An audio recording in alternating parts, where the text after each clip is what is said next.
is Jenny Lauren Dowden for Conduit News, and today we have Professor Robert Steinbuch joining us. As many of you know, he is a law professor in Little Rock. Hi, Professor. Hey, Jenny, it's great to be with you again. It's so good to have you back on Conduit. Listen, I know that you have a very big announcement to make. Go ahead and tell us what's going on. Well, I'm running for office. I'm running for State House, District 73, which is in the Little Rock and West Little Rock area from Riverdale to Pinnacle Mountain, roughly. And it's kind of a long, thin district. It's a new district, as you know. All the districts are new districts.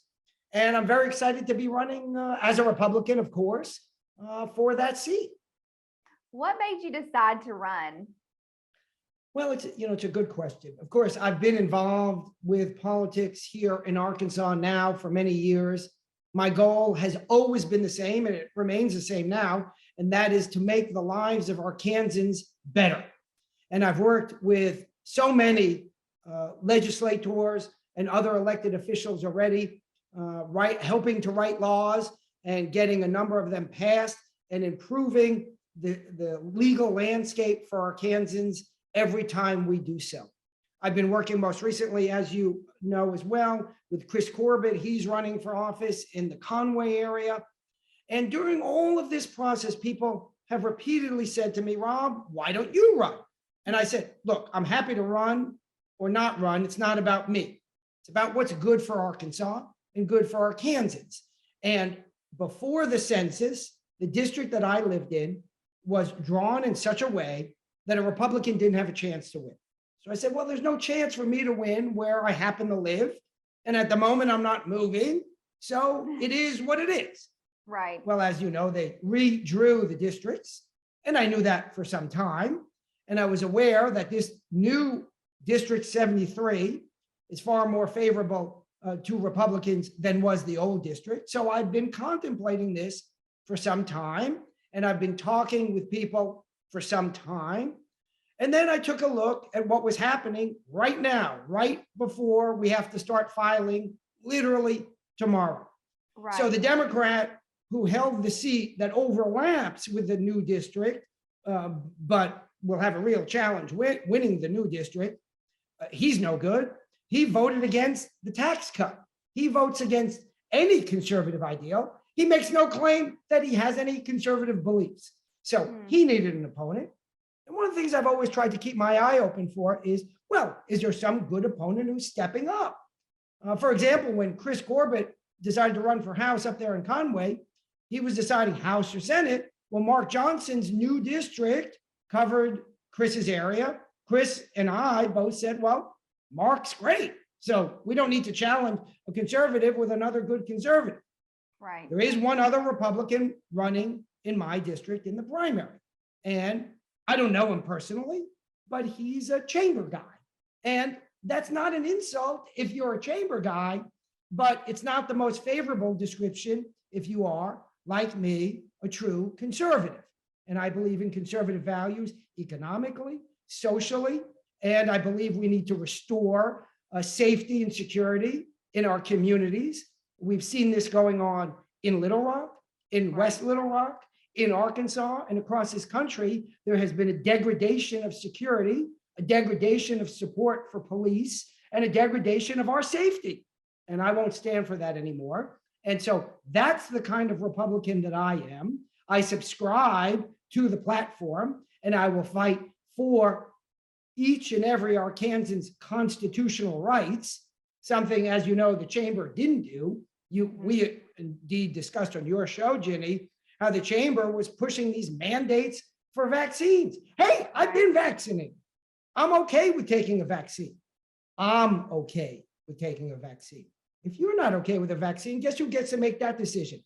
Not some chamber guy, not like the chamber guy literally said when he testified in the state legislature. By the way, I testified in opposition. And he said, well, I think we need to do this. And he said, our team decided. Well, I've got one team that makes decisions on my health care and what goes into my body, and that's the team of Rob Steinbuch. So that's why I'm running. Give us your overall impression of how the session has gone, how the legislators have done, and how that propelled you to decide to get in the race. Yeah, we've talked about some of this, as you well know, before as well. I think the legislature went well, but not perfectly. I think there's a real split in our legislature, not between Democrat and Republican. Oh, sure, there's a handful of Democrats, but all of the Democrats combined are what, about 25% of the Right. legislature? They don't have an effect. So why are we not pushing through conservative laws all the time? By the way, conservative laws include repealing bad laws. It's not about more law, it's about better law. And so why haven't we gotten a wholesale redesign of our legal landscape in Arkansas after the 100 years of Democratic rule? Why? Because we've got conservatives, many of them, and we have what some people call rhinos, these Republicans who are Republicans in their name, whose Republicanism extends to protecting big business, not small business, monopoly power, not individual rights. And so those people may call themselves Republicans. It's not up to me to decide whether they're entitled to do so. But that's not my view of Republicanism, and it ain't consistent with a party platform. So that's what's gone wrong. What's gone right? A number of good things, right? We are the most pro-life state. We have increased individual rights. We have ensured that individuals have a Second Amendment right and the state version of it. And we, in fact, expanded the concealed carry laws so as to ensure that people can carry in various locations. Now, of course, the libs in Little Rock City Hall are fighting that. And guess what? Right. I'm litigating it. I filed the lawsuit and I'm litigating that. Because as much as the legislature can do good things, and they can and have, we need to enforce those laws. And it takes lawyers and others to step up and do that. And I'm one of those who's doing it. COVID-19, the lockdowns, all of that has hurt small business owners, our economy so much. If you were elected, what would be one of the big issues or the main ways that you could spur economic growth and economic freedom again here in Arkansas? Well, I don't know if the following is one of the biggest ways, but it's really emblematic of the problem that we've seen during COVID. And that is these fines that were given out to only small businesses, a total of $60,000, not per business, not per individual, for all of them combined. And it was because these local businesses were not going to act as mask police. They said, well, you do what you want, right? If there's a law that says you have to wear a mask, well, let the cops enforce that law. I don't pull people over on the side of the road and tell them, hey, you're speeding. That's not my job. And the folks that work in restaurants and in small stores, it's not their job to do the same. Yet, what happened? We had the state fining these people. And the state has refused to return those fines. In fact, the legislature passed a law to return those fines. And then the governor vetoed that law. He's entitled to do it. That's how the democracy works. So he did what he's entitled to do. And guess what, Jenny? A bunch of legislators who voted for that law after it was vetoed, voted against that law, voted not to override the veto. Now, wait, you were for it before you were against it? Now, we've heard that before, but from the left, not from the right. So I have convictions, and I stick by my convictions. Those legislators that flip-flopped on those votes, those are the type that I was referring to a moment ago. Those are the type that have prevented us from becoming a truly conservative state.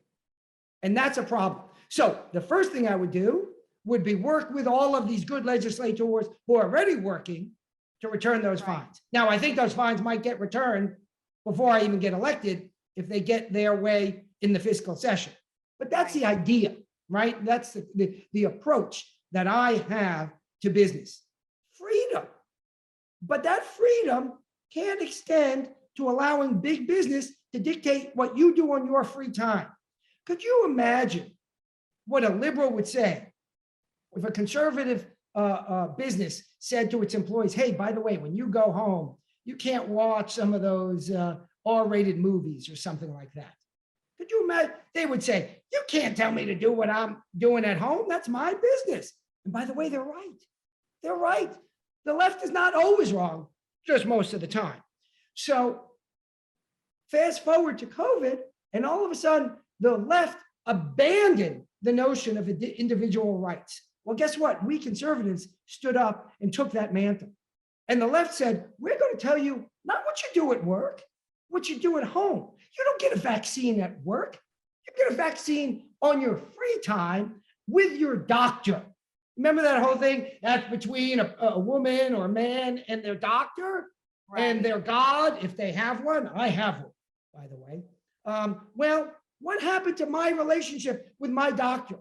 Why are you interfering with that? And they want to say, no, you have to go out and get a vaccine.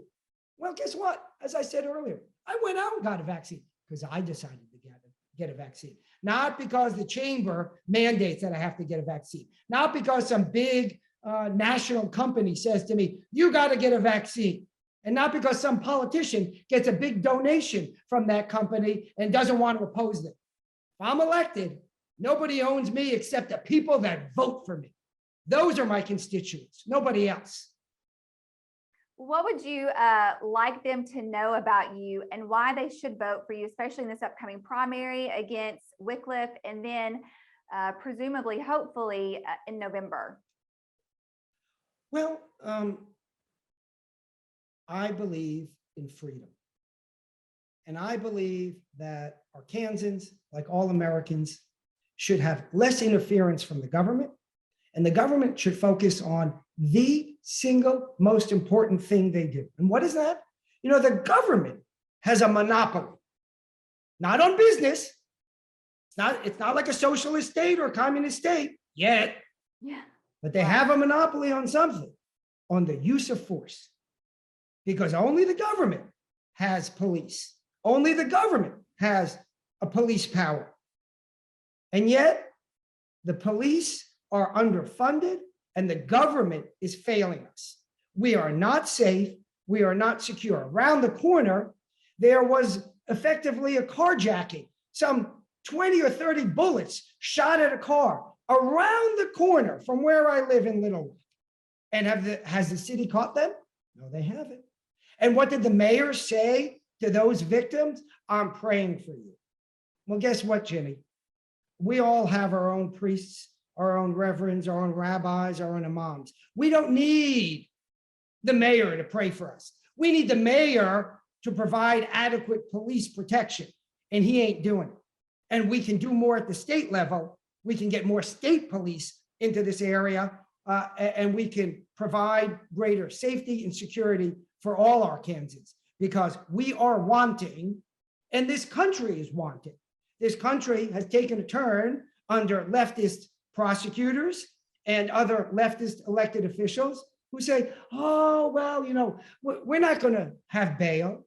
Oh, we're not going to put people in jail, dangerous people in jail, pending their convictions. And you know what? We're not even going to charge people if they walk into a store and walk out with less than $1,000 worth of goods. Crazy. I know. It's crazy. It's crazy. So that's why I'm running, and that's my philosophy. Okay, how can people learn more about your campaign, give a donation, contact you, hopefully maybe volunteer? What do they need to do? I would love it. So I have a website. It's steinbuchforarkansas.com, and I'll spell it out. My name is spelled in the German fashion, Steinbuch for FOR Arkansas.com, and you can send me an email through that website. So take a look at my website. I have up there my blog. I have up there a bunch of videos that I've done with a fantastic news organization called Conduit, and I downloaded those videos. And well, I linked those videos right there. So please take a look at those videos. There's a pending donate page. It's not up and running yet, but just send me an email. Tell me that you support me. That's the most important support. Oh, I'll take a little donation here and there, but what I really want to do is hear from the electorate. Well, thank you so much for joining us once again. I'm sure that we will have you back on very soon for an update. I look forward to it, Jenny. Thanks so much.